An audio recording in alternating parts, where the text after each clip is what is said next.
नमस्कार साथियों, मैं दिनेश सिंह आप सबका अपने चैनल पर स्वागत करता हूं।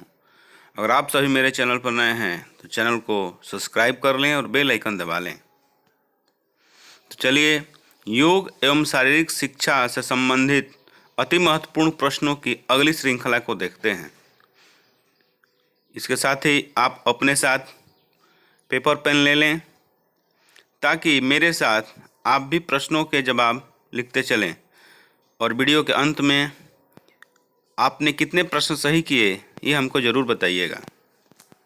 सबसे पहले आप देख पा रहे हैं कि बिहार राज्य के प्रमंडल और ज़िला। तो बिहार में कुल 9 प्रमंडल और कुल 38 ज़िला है, और किस प्रमंडल में कौन सा ज़िला पड़ता है इसकी विस्तृत जानकारी है। तो इसके लिए आप अपने मोबाइल से इसका स्क्रीनशॉट ले लें और आगे चलते हैं क्वेश्चन की तरफ। क्वेश्चन नंबर 1, बेस जंपिंग किस प्रकार का खेल है? पहला रचनात्मक खेल, दूसरा साहसिक खेल, तीसरा साधारण खेल और चौथा उपरोक्त में से कोई नहीं। तो इस प्रश्न का सही जवाब है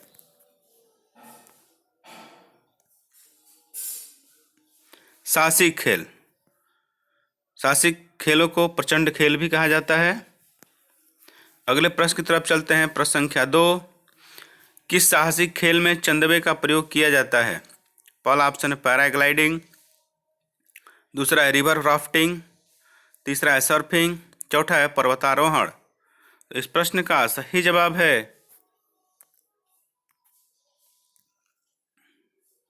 पैराग्लाइडिंग। पैराग्लाइडिंग में जो पैराशूट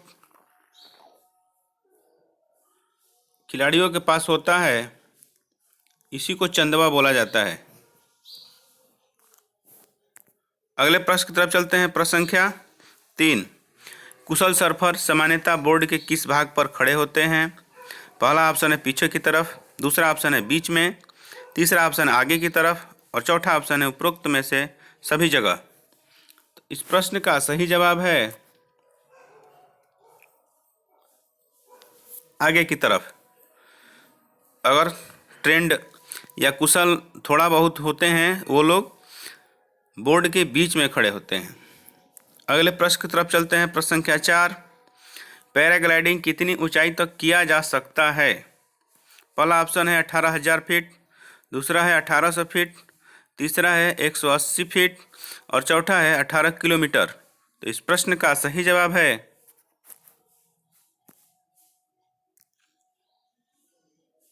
1800 फीट। अगले प्रश्न की तरफ चलते हैं। प्रश्न संख्या 5, कौन सा एक खेल साहसिक खेलों का एक उदाहरण है? पहला ऑप्शन है हॉकी, दूसरा है फुटबॉल, तीसरा है मैराथन दौड़ और चौथा है इनमें से कोई नहीं। तो इस प्रश्न का सही जवाब है इनमें से कोई नहीं। यानी हॉकी, फुटबॉल, मैराथन खेल ये साहसिक खेल नहीं होते हैं। अगले प्रश्न की तरफ चलते हैं। प्रश्न संख्या 6, निम्नलिखित में से एक ट्रैकिंग का प्रकार नहीं है। पहला आसान ट्रैकिंग, दूसरा मध्यम ट्रैकिंग, तीसरा फास्ट ट्रैकिंग और चौथा कठिन ट्रैकिंग। तो इस प्रश्न का सही जवाब है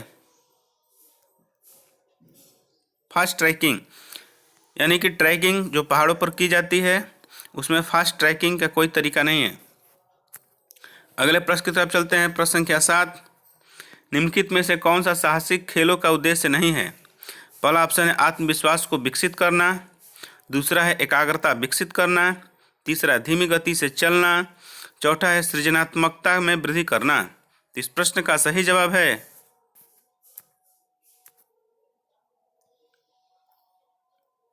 धीमी गति से चलना साहसिक खेलों का उद्देश्य नहीं होता है। अगले प्रश्न की तरफ चलते हैं। प्रश्न संख्या 8, खेल चोटों को रोकने के लिए निम्नलिखित में से कौन सा महत्वपूर्ण उपाय है? पहला ऑप्शन वार्म अप होना, दूसरा है जल योजित रहना, तीसरा ऑप्शन है खेल मैदान की उचित सतह और चौथा ऑप्शन है उपरोक्त सभी। तो इस प्रश्न का सही जवाब है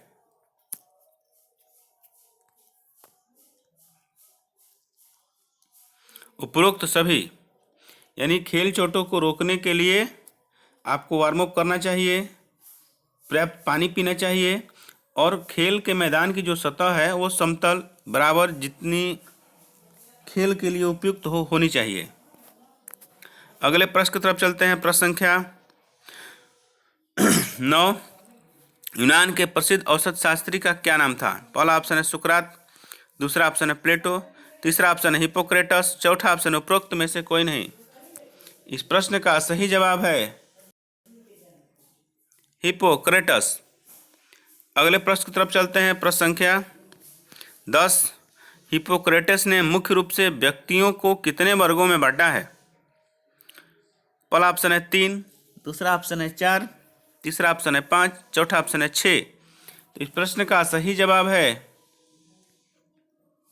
4। हिप्पोक्रेटस ने श्लेष्मिक एवं मंद,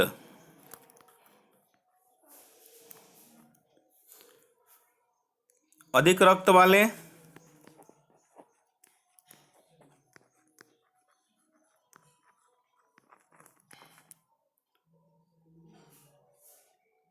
क्रोधी स्वभाव वाले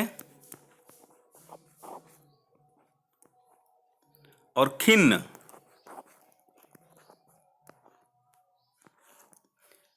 ये 4 प्रकार के व्यक्तियों का वर्णन किया है। अगले प्रश्न की तरफ चलते हैं। प्रश्न संख्या 11। हिप्पोक्रेटस के मानव शरीर के वर्गीकरण का अंग नहीं है। अभी मैं अगले प्रश्न बता चुका हूँ।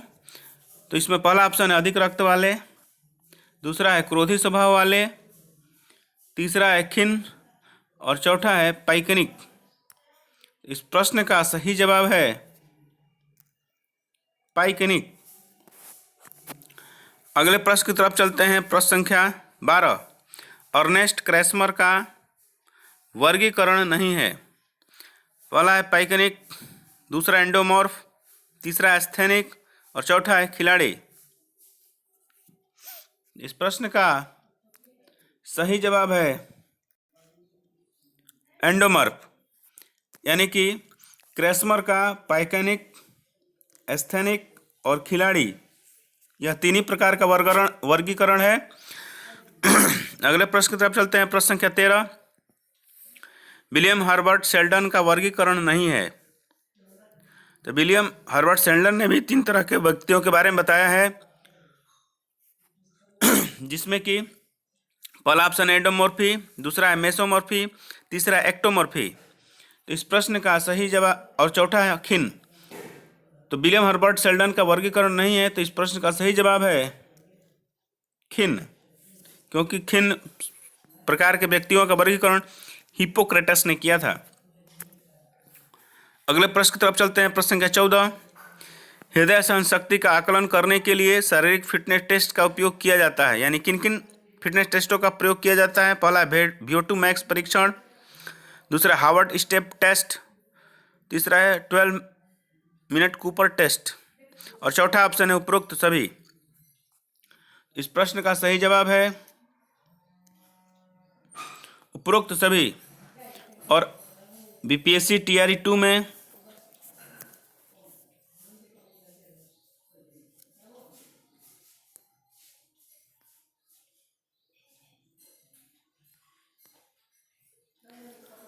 BPSC TRE 2 में भी यह प्रश्न पूछा जा चुका है 12 मीटर कूपर टेस्ट संबंधित। अगले प्रश्न की तरफ चलते हैं। प्रश्न संख्या 15। कैलिपर्स नामक उपकरण से क्या मापा जाता है? पहला ऑप्शन है हृदय वाहिका सहन क्षमता, दूसरा है मांसपेशी शक्ति, तीसरा है लचक और चौथा है शरीर की संरचना या बनावट।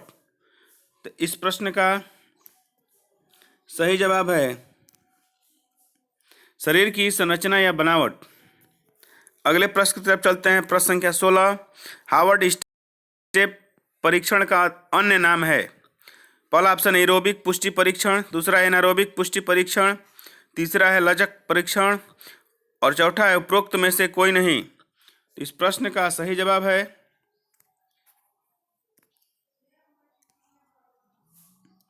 एरोबिक पुष्टि परीक्षण। अगले प्रश्न की तरफ चलते हैं। प्रश्न संख्या 17। हार्वर्ड स्टेप परीक्षण किसके द्वारा विकसित किया गया था? पहला ऑप्शन है शेल्डन, दूसरा ऑप्शन है गिलफोर्ड, तीसरा ऑप्शन है ब्रोहा एवं अन्य, चौथा ऑप्शन है इनमें से कोई नहीं। हार्वर्ड स्टेप परीक्षण जो है ब्रोहा एवं अन्य के द्वारा विकसित किया गया था। हार्वर्ड स्टेप परीक्षण किस सन में विकसित किया गया था? पहला ऑप्शन है 1940, 1943, तीसरा ऑप्शन 1945 और चौथा है 1950। तो इस प्रश्न का सही जवाब है 1943। अगले प्रश्न की तरफ चलते हैं। प्रश्न संख्या 19, सीट एंड रिच परीक्षण सर्वप्रथम किसके द्वारा विकसित किया गया था?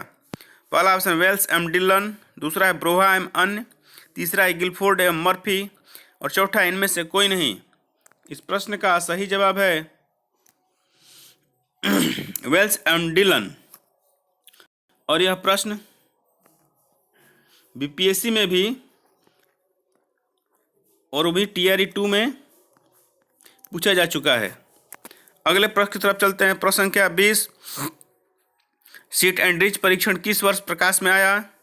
पहला ऑप्शन है सन 1950, दूसरा सन 1951, तीसरा सन 1952 और चौथा है सन 1953। तो इस प्रश्न का सही जवाब है 1952 में। अगले प्रश्न की तरफ चलते हैं। प्रश्न संख्या 21, यदि एक व्यक्ति की बीएमआई 25 से 29.9 के बीच में है तो इसे विश्व स्वास्थ्य संगठन द्वारा दी गई किस श्रेणी में रखा जाएगा? पहला है अल्पभार श्रेणी, दूसरा है सामान्य श्रेणी, तीसरा है अतिभार श्रेणी और चौथा है स्थूलता श्रेणी। तो इस प्रश्न का सही जवाब है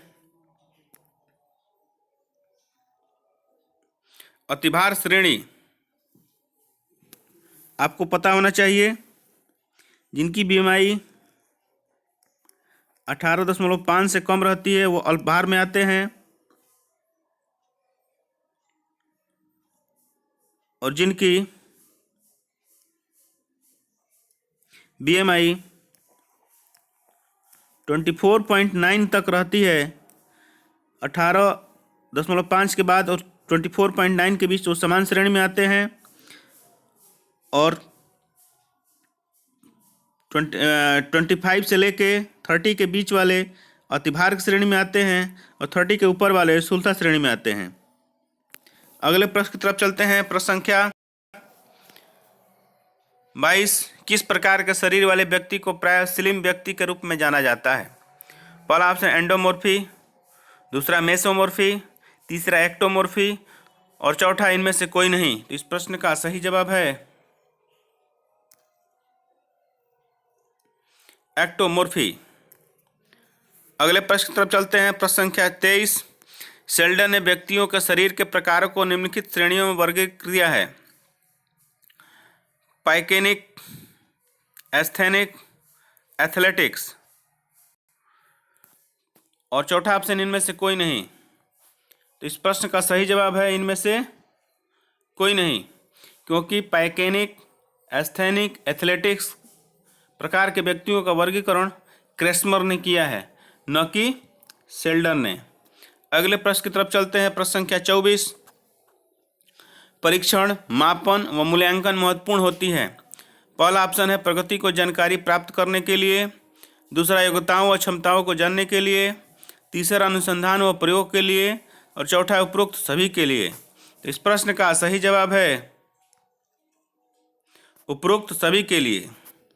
अगले प्रश्न की तरफ चलते हैं और इस श्रृंखला का यह आज का अंतिम प्रश्न है। क्वेश्चन नंबर 25, निम्नलिखित अंगों में से स्वास्थ्य से संबंधित पुष्टि का कौन सा अंग नहीं है? पहला ऑप्शन है लचक, दूसरा है गति, तीसरा है मांसपेशी सहन क्षमता और चौथा है मांसपेशी शक्ति। तो अब प्रश्न को सबसे पहले देखना पड़ेगा, क्या पूछ रहा है कि स्वास्थ्य से संबंधित पुष्टि का कौन सा अंग नहीं है? तो इस प्रश्न का सही जवाब है गति। बाकी के सभी स्वास्थ्य से संबंधित पुष्टि का अंग हैं और गति जो है वो शारीरिक पुष्टि का अंग है। तो आपको वीडियो कैसा लगा? अगर वीडियो अच्छा लगा हो तो वीडियो को लाइक कर दें, अपने दोस्तों में शेयर कर दें और अगर आप चैनल पर नए हैं तो कृपया चैनल को सब्सक्राइब कर लें और बेल आइकन दबा लें। ताकि मेरी अगली वीडियो आप तक आसानी से पहुंच जाए। धन्यवाद।